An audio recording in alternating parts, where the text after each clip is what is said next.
السلام عليكم ورحمة الله. بسم الله الرحمن الرحيم. الحمد لله الذي أنعم علينا وهدانا إلى دين الإسلام، وأفضل الصلاة وأتم السلام على سيدنا محمد بدر التمام وعلى آله وأصحابه الكرام. أحيا ربيع القلب شهر المولد،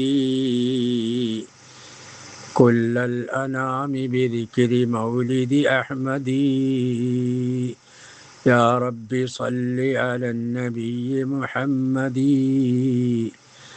منجي الخلائق من جهنم في غدي. പ്രിയമുള്ള സഹോദരങ്ങളെ,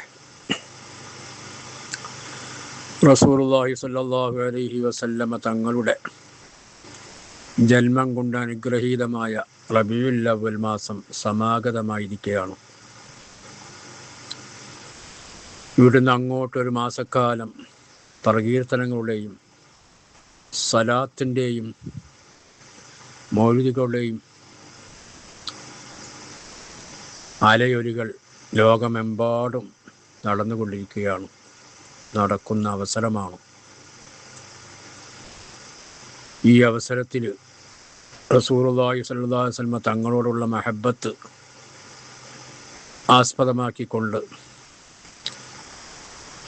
ഇൻഷാ അല്ലാഹ് കുറച്ച് കാര്യങ്ങളൊക്കെ നമുക്ക് പറയണം. അല്ലാഹു സുബ്ഹാനഹു വ തആല തൗഫീഖ് നൽകുമാറാകട്ടെ. ബഹുമാനപ്പെട്ട സൈനുദ്ദീൻ മഖ്ദൂം അവറുകൾ മങ്കൂസ് മൗലിദിൽ പറഞ്ഞ വരിയാണ് ഞാൻ നിങ്ങളെ കേൾപ്പിച്ചത്. അഹ്യാ റബീഅൽ ഖൽബി, ഹൃദയത്തിൻ്റെ വസന്തത്തെ ജീവിപ്പുള്ളതാക്കി, ജീവനുള്ളതാക്കി. ഷഹറുൽ മൗലിദി, ആ നബി സല്ലല്ലാഹു അലൈഹി വസല്ലം തങ്ങളുടെ അവർ ജനിച്ച ആ മാസം.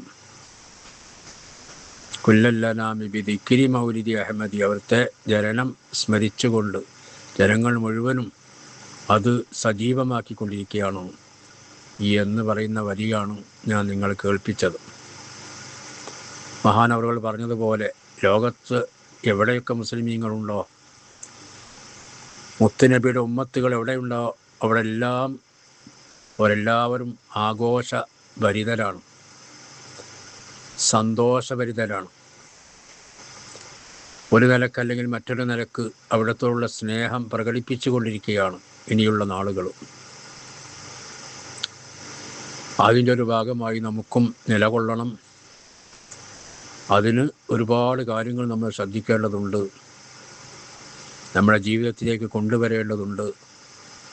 റസൂലുള്ളാഹിനെ മഹബത്ത് വെക്കുന്നുണ്ട്, അല്ലെങ്കിൽ മുത്തുനബി കൽബിലുണ്ട് എന്ന് പറഞ്ഞതുകൊണ്ട് മാത്രമായില്ല. ആ വാക്ക് യാഥാർത്ഥ്യമായിരിക്കണം. അത് യാഥാർത്ഥ്യമാകണമെങ്കിൽ ഒരുപാട് സംഗതികൾ നമ്മൾ ചെയ്യുകയും വിശ്വസിക്കുകയും വേണം.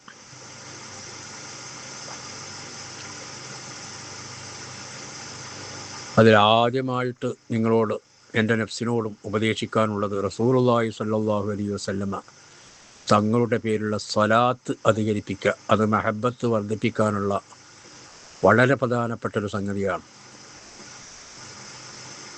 ദിവസേന എത്ര കണ്ട് ചെല്ലാൻ കഴിയുന്ന റസൂലുള്ളാഹിന്റെ പേരിൽ എത്ര ചെല്ലിയാലും അധികമാവില്ല. 100 സ്വലാത്ത് ഒരാൾ പതിവായി ചെല്ലുന്നുണ്ടെങ്കിൽ ഒരു 200 ആക്കുക, 200 ചെല്ലുന്നുണ്ടെങ്കിൽ അതിൽ കൂടുതലാക്കുക. ഇങ്ങനെ റസൂലുള്ളാഹിനോട് സലാത്ത് അധികരിപ്പിക്കുക റസൂലുള്ളാഹിന്റെ പേരിൽ. അത് നമ്മൾക്ക് ഇരു ലോകത്തും രക്ഷക്കുള്ള മാർഗമാണ്. ആ ഹബീബിനെ വിട്ടുകൊണ്ട് ഒരാൾക്കും രക്ഷപ്പെടാൻ കഴിയില്ല. റസൂലുള്ളാഹി സ്വല്ലല്ലാഹു അലൈഹി വസല്ലം തങ്ങളിലൂടെ അല്ലാതെ ഒരാൾക്കും രക്ഷപ്പെടാൻ കഴിയില്ല. നമ്മുടെ ഉമ്മത്തുകൾ മാത്രമല്ല, മറ്റുള്ള ഉമ്മത്തുകൾക്ക് വരെ ആ റസൂലുള്ളാഹിന്റെ മുഖേന ഇല്ലാതെ രക്ഷപ്പെടാൻ കഴിയില്ല. വെള്ളിയാഴ്ച രാവ്, വെള്ളിയാഴ്ച പകലും സലാത്ത് അധികരിപ്പിക്കാൻ വേണ്ടി പ്രത്യേകിച്ച് റസൂലുള്ളാഹി സ്വല്ലല്ലാഹു അലൈഹി വസല്ലം തങ്ങൾ പഠിപ്പിച്ച ഹദീസിൽ കാണാം, എൻ്റെ പേരിൽ നിങ്ങൾ വെള്ളിയാഴ്ച രാവും പകലും സലാത്ത് അധികരിപ്പിക്കണം. അങ്ങനെ ചൊല്ലിയാൽ അത് എൻ്റെ മേൽ കാണിക്കപ്പെടും, നിങ്ങൾ ചെല്ലുന്ന സലാത്ത് എന്ന് പറഞ്ഞപ്പോൾ സഹാബത്തിന് ഒരു സംശയം ചോദിക്കുകയാണ് റസൂലുള്ളാഹിനോട്. കൈഫ തുഅറദു അലൈക വഖദ് അരിംത, തങ്ങൾ നുരുമ്പി മണ്ണോട് ചേർന്ന് പിന്നെ ആ അവസ്ഥയിൽ ഞങ്ങളെ സലാത്ത് എങ്ങനെ തങ്ങളെ പേരിൽ കാണിക്കപ്പെടുക എന്ന് ചോദിച്ചപ്പോൾ റസൂലുള്ളാഹി സ്വല്ലല്ലാഹു അലൈഹി വസല്ലം തങ്ങൾ പറഞ്ഞ മറുപടി, ഇന്നല്ലാഹ ഹറമ അജ്സാദൽ അംബിയായി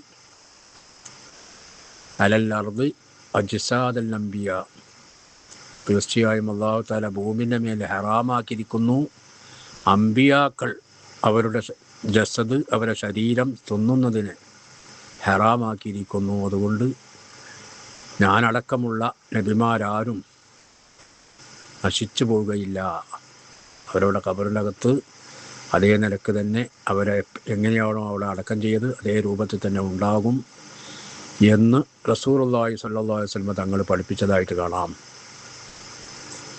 ഇവിടെ വെള്ളിയാഴ്ച രാവിലും പകലിനും സലാത്തിൻ്റെ പ്രത്യേകതയുണ്ട്, മറ്റുള്ള ദിവസത്തേക്കാളും കൂടുതൽ. അതുകൊണ്ട് കൂടുതൽ ആ ദിവസത്തിൽ സലാത്ത് അധികരിപ്പിക്കണമെന്നാണ് പറഞ്ഞത്. പണ്ഡിതന്മാർ രേഖപ്പെടുത്തിയതിൽ കാണാൻ ഏറ്റവും കുറഞ്ഞത്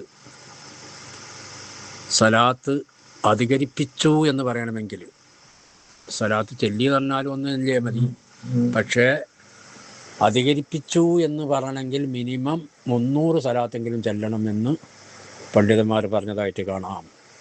അത് വെള്ളിയാഴ്ച രാവിലും പകലൊക്കെ ആയിട്ട് ഒരു 300 സലാത്തെങ്കിലും ചുരുങ്ങിയത് ചെല്ലാൻ വേണ്ടി നമ്മൾ സമയം കണ്ടെത്തണം. നടത്തത്തിലും ഇരുത്തത്തിലും ഇങ്ങനെയൊക്കെ ആവാം, എപ്പോഴും ചെല്ലാൻ പറ്റുന്നില്ല സലാത്ത്. അതുകൊണ്ട് അത് നമ്മുടെ നാവിലൂടെ അങ്ങനെ ഒഴുകിക്കൊണ്ടേയിരിക്കണം. റസൂലുള്ളാഹിന്റെ പേരിലുള്ള സലാത്ത്, സലാത്തിനെ പോലെയുള്ള ഒരു ഇബാദത്ത് വേറെ ഏതാ ഉള്ളത്? അള്ളാഹിൻ്റെ ഹബീബിൻ്റെ പേരിലുള്ള സലാത്തിനേക്കാൾ ഖൈറായ ഒരു ഇബാദത്ത് ഏതാണുള്ളത്? അള്ളാഹു സുബ്ഹാനഹു വ തആല പരിശുദ്ധ ഖുർആനിൽ പറഞ്ഞത്, ആ സലാത്ത് ചെല്ലാൻ വേണ്ടി പറഞ്ഞ രൂപം ഒന്ന് ചിന്തിച്ചാൽ തന്നെ നമുക്ക് മനസ്സിലാകും. എന്താണ് പറഞ്ഞത്? ഇന്നല്ലാഹ വ മലായികതഹു യുസല്ലൂന അലൻ നബി യാ അയ്യുഹല്ലദീന ആമനൂ സല്ലൂ അലൈഹി വസല്ലിമൂ തസ്ലീമാ. തീർച്ചയായും അള്ളാഹുവും അവൻ്റെ മലക്കുകളും നബി സല്ലല്ലാഹു അലൈഹി വസല്ലം തങ്ങളുടെ മേൽ സലാത്ത് ചെയ്തുകൊണ്ടേയിരിക്കുന്നുണ്ട്. അല്ലാഹു തആല ആദരവോടെ റഹ്മത്ത് ചെയ്തുകൊണ്ടിരിക്കുന്നു.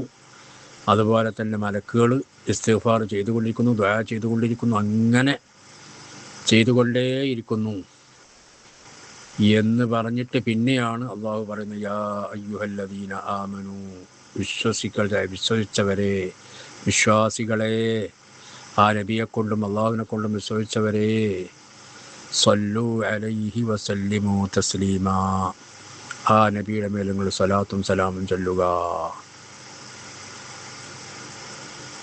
ആ ശൈലി നിങ്ങൾ നോക്കണ്ട. ഇതുപോലെ ഒരു ഇബാദത്തും അള്ളാഹു സുബ്ഹാനഹു വ തആല പറഞ്ഞതായി നമുക്ക് കാണാൻ കഴിയില്ല. അള്ളയും മലക്കോട് നിസ്കരിക്കുന്നുണ്ട്, നിങ്ങൾ നിസ്കരിച്ചോളിന്നോ? അള്ളയും മലക്കോട് നോമ്പെടുക്കുന്നുണ്ട്, നിങ്ങൾ നോമ്പെടുത്തോളിന്നോ? ഇങ്ങനെ ഇതുപോലെ സമാനമായ നിലക്കുള്ള ഒരു ഇബാദത്തും അള്ളാഹു നമ്മെ പഠിപ്പിച്ചിട്ടില്ല. അതുകൊണ്ട് തന്നെ സലാത്തിൻ്റെ മഹത്വം അത്രക്കും വലുതാണ്, ഒരിക്കലും തള്ളപ്പെടുകയില്ല. മറ്റുള്ള നമ്മൾ നിസ്കരിക്കുന്നുണ്ട്, നോമ്പെടുക്കുന്നുണ്ട്, ഒരുപാട് ഇബാദത്തുകൾ നമ്മൾ ചെയ്യുന്നുണ്ട്, അതൊക്കെ സ്വീകരിക്കപ്പെടുമോ ഇല്ലേ എന്ന് ഗ്യാരണ്ടി ഇല്ല. അല്ലാഹു തആല കബൂൽ ചെയ്യട്ടെ, നമ്മളെ പ്രതീക്ഷ അതാണ്. എന്നാലും അത് ഗ്യാരണ്ടി പറയാൻ കഴിയില്ല. ചിലപ്പോൾ സ്വീകരിക്കപ്പെടാം, അല്ലെങ്കിൽ തള്ളപ്പെടാം. എന്നാൽ റസൂലുള്ളാഹി സ്വല്ലല്ലാഹു അലൈഹി വസല്ലം തങ്ങളുടെ പേരുള്ള സലാത്ത് ഒരിക്കലും അത് തള്ളപ്പെടുകയില്ല. അതുകൊണ്ട് എപ്പോഴും നമ്മൾ ഇന്നു മുതൽക്ക് നമ്മൾ ദൃഢനിശ്ചയം ചെയ്യണം, നമ്മൾ ജീവിതത്തിലേക്ക് കൊണ്ടുവരണം. പറഞ്ഞാൽ പോരാ, പോസ്റ്റുകൾ അങ്ങോട്ടും ഇങ്ങോട്ടൊക്കെ ഷെയർ ചെയ്താൽ പോരാ, നമ്മുടെ ജീവിതത്തിലേക്ക് കൊണ്ടുവരണം. അള്ളാഹുവിൻ്റെ റസൂലിൻ്റെ പേരിലുള്ള സലാത്ത് അധികരിപ്പിക്കണം. എന്നാൽ ആ റസൂലുള്ളാഹി സ്വല്ലല്ലാഹു അലൈഹി വസല്ലം തങ്ങളോട് നമുക്ക് കണക്ഷൻ ഉണ്ടായിത്തീരും. ആ റസൂലുള്ളാഹിക്ക് നമ്മളോടും കണക്ഷൻ ഉണ്ടാകും. ഇന്ന ഔലന്നാസി ബി യൗമൽ ഖിയാമ, റസൂലുള്ളാഹി സ്വല്ലല്ലാഹു അലൈഹി വസല്ലം തങ്ങൾ പഠിപ്പിച്ചത് തീർച്ചയായും എന്നോട് ജനങ്ങൾ വെച്ച് ഏറ്റവും ബന്ധപ്പെട്ടവർ, കടമപ്പെട്ടവർ, അക്സറുഹും അലയ്യ സ്വലാ, എൻ്റെ മേൽ ഏറ്റവും കൂടുതൽ സ്വലാത്ത് ചെല്ലുന്ന വ്യക്തി ആരാണോ അവരാണ് എന്ന് റസൂലുള്ളാഹി സ്വല്ലല്ലാഹു അലൈഹി വസല്ലം തങ്ങൾ പറഞ്ഞ ഹദീസിൽ കാണാം. എന്തെല്ലാം ഓഫറുകളാണ് അതിൻ്റെ പേരിൽ നമുക്ക് അല്ലാഹു തആല അതിന് റസൂലും തന്നിട്ടുള്ളത്. സ്വലാത്ത് ചെല്ലുന്നതിൻ്റെ പേരിൽ കിട്ടുന്ന ഓഫറുകൾ. മൻ സല്ലാ അലയ്യ സലാത്തൻ, വേറെ ഹദീസിൽ കാണാം, എൻ്റെ പേരിൽ ഒരാൾ ഒരു സലാത്ത് ചെല്ലിയാൽ സല്ലല്ലാഹു അലൈഹി ബിഹാ അശ്റാ, ആ ഒരു സലാത്തിന് പകരം അള്ളാഹു 10 റഹ്മത്ത് അവനക്ക് നൽകും. 10 സലാത്ത് തിരിച്ചു കിട്ടും അള്ളാഹിൻ്റെ ഭാഗത്തുനിന്ന്. മുത്ത് ഹബീബിൻ്റെ പേരിൽ ഒരു സലാത്ത് ചെല്ലിയാൽ 10 സലാത്ത് അള്ളാഹുവിൻ്റെ ഭാഗത്തുനിന്ന് തിരിച്ചു കിട്ടുമെന്ന് നബി സല്ലല്ലാഹു അലൈഹി വസല്ലം തങ്ങൾ പഠിപ്പിച്ചതായിട്ട് കാണാം. അതുകൊണ്ട് പ്രിയമുള്ള സഹോദരങ്ങളെ, എൻ്റെ നഫ്സിനോടും നിങ്ങളോടും ഞാൻ വസീയത്ത് ചെയ്യാണ്, ഏറ്റവും കൂടുതൽ സലാത്ത് അധികരിപ്പിക്കാൻ, ഏറ്റവും ചുരുങ്ങിയ രൂപത്തിലുള്ള സലാത്ത്. ഉദാഹരണത്തിന് അല്ലാഹുമ്മ സ്വല്ലി അലാ സയ്യിദിനാ മുഹമ്മദിൻ വഅലാ ആലിഹി വസഹ്ബിഹി വസല്ലിം എന്നെങ്കിലും ആ രൂപത്തിലുള്ള സലാത്തെങ്കിലും അധികരിപ്പിച്ചുകൊണ്ടേയിരിക്കുക. എത്ര കണ്ട് സാധിക്കുന്നോ അത്രയും ചൊല്ലിക്കൊണ്ടേയിരിക്കുക. അല്ലാഹു സുബ്ഹാനഹു വ തആല തൗഫീഖ് നൽകുമാറാകട്ടെ. ഇൻഷാ അല്ലാഹ് മറ്റൊരു വിഷയമായി, ഇതിൻ്റെ ബാക്കി ഭാഗവുമായി നമുക്ക് അടുത്ത് സംവദിക്കാം. അല്ലാഹു സുബ്ഹാനഹു വ തആല തൗഫീഖ് നൽകുമാറാകട്ടെ. റഹ്മാനായ റബ്ബിൻ്റെ ഹബീബിൻ്റെ ജന്മം കൊണ്ട് അനുഗ്രഹീതമായ റബീഉൽ അവ്വൽ മാസത്തിലാണ് ഞങ്ങളുള്ളത്. അതുകൊണ്ട് തന്നെ ഞങ്ങൾക്ക് വളരെ സന്തോഷമുണ്ട്. ഞങ്ങളെ ആ സന്തോഷം കാരണമായി ഞങ്ങളെ ഈ ലോകത്തും രക്ഷപ്പെടുത്തണേ അല്ലാഹ്. റഹ്മാനായ റബ്ബേ, ആ റസൂലിനോടുള്ള മഹബ്ബത്ത് ഞങ്ങളെ ഖൽബിനകത്ത് വർദ്ധിപ്പിച്ചു തരണേ അല്ലാഹ്. അവിടത്തേക്ക് സ്വലാത്ത് ചെല്ലാൻ ഞങ്ങളുടെ നാവിനിക്ക് നീ കഴിവ് നൽകണേ അല്ലാഹ്. അതിനുള്ള തൗഫീഖ് നൽകണേ അല്ലാഹ്. ആ റസൂലുള്ളാഹിൻ്റെ ശഫാഅത്ത് കൊണ്ട് രക്ഷപ്പെടുന്ന വിഭാഗത്തിൽ ഞങ്ങളെയും ബന്ധപ്പെട്ട എല്ലാവരും ഉൾപ്പെടുത്തണേ അല്ലാഹ്. ഞങ്ങൾക്കും ഞങ്ങളുടെ കുടുംബത്തിൽ ജീവിച്ചിരിക്കുന്ന എല്ലാവർക്കും ആഫിയത്തോടുള്ള ദീർഘായുസ്സിൻ്റെ പൊരുത്തത്തിലായി നൽകണേ അല്ലാഹ്. അവർക്കും ഞങ്ങൾക്കും മരണം ഖൈറാകുന്ന സമയത്ത് കലിമ ചൊല്ലി മരിക്കാനുള്ള സൗഭാഗ്യം നൽകണേ അല്ലാഹ്. റഹ്മാനായ റബ്ബേ, എല്ലാവിധ ആഫത്ത് മുസീബത്തുകളെ തൊട്ടും കാക്കണേ അല്ലാഹ്. റഹ്മാൻ റബ്ബേ, രോഗം കൊണ്ട് വിഷമിക്കുന്നവരുണ്ട്, ആസ്പത്രിയിലുള്ളവരുണ്ട്. റബ്ബേ, പരിപൂർണ്ണ ആഫിയത്തോടു കൂടി ആസ്പത്രിയിൽ നിന്ന് മോചനം നൽകണേ അല്ലാഹ്. എല്ലാ രോഗങ്ങളും നീ ശിഫയാക്കണേ അല്ലാഹ്. മാരകമായ രോഗങ്ങളെ തൊട്ട് അവരെയും ഞങ്ങളെയും ബന്ധപ്പെട്ട എല്ലാ ആളുകളെയും കാത്തു രക്ഷിക്കണേ അല്ലാഹ്. റഹ്മാനായ റബ്ബേ, ഞങ്ങളിൽ നിന്ന് മരണപ്പെട്ടുപോയ മാതാപിതാക്കൾ, സഹോദരന്മാർ, മറ്റ് ബന്ധുമിത്രാദികൾ എല്ലാവർക്കും റബ്ബേ നീ സ്വർഗം നൽകണേ അല്ലാഹ്. അവരെല്ലാവരുടെയും ബർസഖിയായ ജീവിതം സന്തോഷത്തിലാക്കണേ അല്ലാഹ്. എല്ലാ മുഅ്മിനീങ്ങൾക്കും മുഅ്മിനാത്തിനും പൊറുക്കണേ അല്ലാഹ്. ആമീൻ ബിറഹ്മതിക യാ അർഹമർ റഹീമീൻ. സല്ലല്ലാഹു വസല്ലം അലാ സയ്യിദിനാ മുഹമ്മദിൻ വആലിഹി വസഹ്ബിഹി അജ്മഈൻ. സുബ്ഹാന റബ്ബിക റബ്ബിൽ ഇസ്സത്തി അമ്മാ യസിഫൂൻ വസലാമുൻ അലൽ മുർസലീൻ വൽഹംദുലില്ലാഹി റബ്ബിൽ ആലമീൻ.